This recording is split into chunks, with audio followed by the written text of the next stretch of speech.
नमस्कार, आदाब, सत श्री अकाल। मैं हूं मित्तल सिंह और आप सब जुड़ चुके हैं न्यूज़ फॉर डेमोक्रेसी से। तो आज हम यहाँ जिस घटना की चर्चा करने वाले हैं वो घटना है लखीसराय की। होता कुछ यूँ है कि छठ पूजा के आखिरी दिन अंधाधुंध फायरिंग करके अपनी ही पत्नी और 2 सालों की हत्या आशीष चौधरी के द्वारा कर दी जाती है। आशीष चौधरी अभी भी पुलिस की गिरफ्त से फरार है, लेकिन इस बीच पुलिस के द्वारा बरामद की गई डायरी जिससे जो कहानी निकल कर आ रही है उसकी चर्चा हम आप यहाँ करेंगे।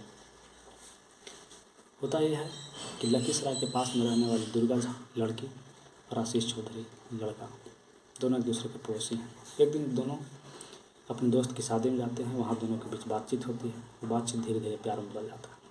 कुछ दिन यूँ ही गुजरता है। इसके बाद जब इस बात की भनक लड़के के घर वालों को लगती है तो लड़के के घर वाले लड़की को डांटने लगते हैं, बातचीत करने से मना करने लगते हैं। फिर वही हुआ, लड़की लड़के से कहती है कि हमें कहीं ले चलो, हम यहाँ नहीं रहेंगे।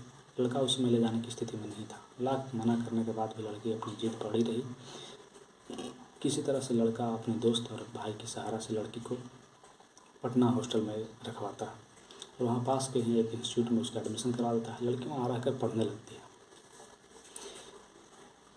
फिर कुछ दिन यूँ ही गुजरता है। 2-4 महीने के बाद लड़की फ़ोन करती है, कहती है कि तुम भी पटना आओ, अब हम दोनों एक साथ रहेंगे। लेकिन आशीष चौधरी यानी लड़का इस बात से इनकार करता है, वहाँ रहने से इनकार करता है। कहता है कि नहीं, तुम वहाँ रहो, तैयारी करो, हम घर पर ही रहेंगे। लेकिन लड़की फिर जिद पकड़ लेती है। अंततः लड़का को पटना जाना पड़ता है। दोनों एक दूसरे के साथ रहने लगते हैं। दोनों जब साथ रहने लगते हैं फिर आशीष चौधरी यानी कि लड़का कुछ काम पकड़ लेता है। फिर धीरे धीरे कुछ दिन गुजरते जाता है। इसके बाद दोनों आपस में बातचीत करते हैं और आपस में शादी करने का फैसला करते हैं। फिर दोनों शादी भी कर लेते हैं और आपस में दोनों पति पत्नी बन जाते हैं। एक दिन लड़की कहती है कि हमारे लिए भी कुछ जॉब खोजो, अब हम भी जॉब करेंगे। लड़का मना करता है, लेकिन लड़की एक न सुनती। फिर दोनों पास के एक ज्वेलरी की दुकान पर जाते हैं, वहाँ लड़की का रिज्यूम देते हैं। अक्सर ऐसे मॉल और दुकानों में सुंदर लड़कियों को जॉब मिल ही जाता है। फिर वही हुआ, दुर्गा झा यानी कि उसकी पत्नी को भी जॉब मिल जाता है। दोनों जॉब करने लगते हैं। 2018 की छठ पूजा में दोनों घर आते हैं। फिर 2-4 दिन अपने अपने घर लखीसराय रहते हैं। जब 2-4 दिन गुजरने के बाद दोनों जब पटना जाने की बात करते हैं तो लड़की कहती है कि मेरे एक मामा जो भागलपुर में रहते हैं, उनके बेटे की बर्थडे है, हमें वहाँ जाना है, तुम पटना जाओ। फिर लड़का यानी कि आशीष चौधरी कहता है कि चलो हम छोड़ देते हैं, लेकिन लड़की मना करती है। फिर लड़का पटना चला जाता है। 2-3 दिन गुजर जाता है, लेकिन लड़की की कोई खबर नहीं आती है। लड़का घबरा कर फ़ोन करता है, लड़की फ़ोन ही नहीं उठाती है। फिर लड़का उसके घर वालों के पास फ़ोन करता है, उसकी माँ उठाती है। यानी कि आशीष चौधरी कहता है कि वो अभी तक आई नहीं, अपने भागलपुर में रहने वाले मामा के बर्थडे में गई थी, अभी तक आई नहीं, ना ही फ़ोन रिसीव कर रही है। लड़की की माँ कहती है कि ना ही उसके कोई भागलपुर में मामा जी रहते हैं और ना तो कोई उसके बेटे की बर्थडे है। एकदम से फिर आशीष चौधरी एकदम से घबरा जाता है, बार बार फ़ोन करने लगता है, फ़ोन रिसीव ही नहीं करती है। जब फ़ोन रिसीव करती है तो कहती है कि हम पटना स्टेशन पर हैं, तुम वहाँ आओ, हम वहाँ मिलेंगे। जब आशीष चौधरी पटना स्टेशन पर जाता है तब फिर लड़की कहती है कि हम गांधी मैदान हैं। जब लड़का गांधी मैदान जाता है तो लड़की कहती है कि इनकम टैक्स गोलंबर के पास है, तुम वहाँ आओ। दोनों किसी तरह से मिलते हैं। दोनों के बीच कुछ झगड़ा भी होता है। फिर यूँ गुजरने लगता है। 2-3 दिन के बाद एक अपरिचित अनजान नंबर से आशीष चौधरी के नंबर मोबाइल पर एक फ़ोटो आता है। फिर वही हुआ जिसका आशीष चौधरी का डर था। जब उस फोटो पर जब आशीष चौधरी क्लिक करता है तो एकदम से उसकी सांसें थम जाती है। जो हुआ उसकी कल्पना आशीष चौधरी किया भी नहीं था। जब उस फोटो पर क्लिक करता है तो उसकी पत्नी यानी दुर्गा झा एक अपरिचित अनजान लड़के के साथ बिस्तर पर बेड पर लिपटी हुई रहती है। आशीष चौधरी उस अनजान अपरिचित नंबर पे कॉल करता है, पूछता है कि तुम कौन हो। तो उधर से जवाब आता है कि मैं सुमित बोल रहा हूँ, भागलपुर का रहने वाला हूँ। जब लड़की से इस घटना के बारे में आशीष चौधरी अपनी पत्नी से पूछता है तो पत्नी उसे झगड़ने लगती है।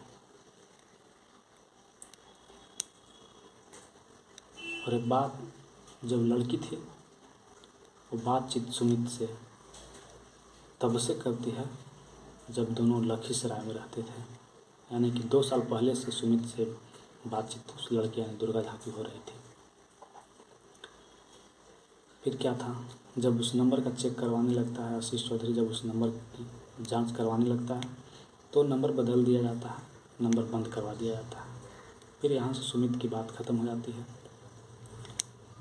फिर एक दिन दोनों अपने घर आते हैं, यानी कि आशीष चौधरी और दुर्गा झा अपने घर लखीसराय आते हैं। तो ये घटना है 14/3/2021 की रात की, यानी कि आशीष चौधरी की पत्नी आशीष चौधरी के घर आती है और गाली गलौज करने लगती है, अभद्र बातें, अभद्र गालियाँ, बहुत तरह तरह की, जिस तरह की डायरी में बताया गया है, बहुत गालियाँ देती है, बहुत अभद्र बातें कहती हैं, जैसा कि सुमित आशीष चौधरी अपने डायरी में बताया है। फिर दोनों के बीच बातचीत ख़त्म हो जाती है, दोनों एक दूसरे से अलग रहने लगते हैं। इस रात की घटना आशीष चौधरी के दिमाग को झकझोर कर रख देता है, एकदम से टूट जाता है। अक्सर कोई भी पत्नी जब इस तरह की बातें अपने पति को बोलता है तो अक्सर पति टूट जाते हैं। फिर उसके दिमाग में एक घुटन सी महसूस होने लगी, बहुत सी उसके मन नहीं, एकदम जीने का मन नहीं करने लगा। वो फिर सोचा कि अब क्या करें, कुछ उसे समझ में नहीं आ रहा था। उसके भाई भी अलग रहते थे, बहन की भी शादियाँ हो गई थी, माँ की भी मृत्यु हो गई थी। वो बेचारा अकेले अपने घर में रहने लगा और पूरा एकदम घुटन से महसूस करने लगा। वो समझा कि अब तो मेरे पास कुछ नहीं रहा, अब हम क्या करें, जिसे हम इतना प्यार करते थे, इतना प्यार किए, वो बेवफा निकली, अब हम क्या करें। इस तरह से गालियाँ भी हमारे समाज में रहने लायक भी नहीं छोड़ी, उसे कुछ समझ में नहीं आता है। फिर वो अपने डायरी में लिखता है कि फिर हम सोचे कि अब हम तो मरना है ही हमें, तो हम क्यों ना जो मुझे जीते जी इतना मारी है, इतना घुटन सहने को दी है, उसे भी अब हम मौत के घाट उतार दें। फिर वही हुआ जो घटना आपको छठ पूजा के आखिर दिन देखने को मिला। तो वीडियो बनाने के लिए धन्यवाद। आप ऐसे ही प्यार देते रहें। धन्यवाद।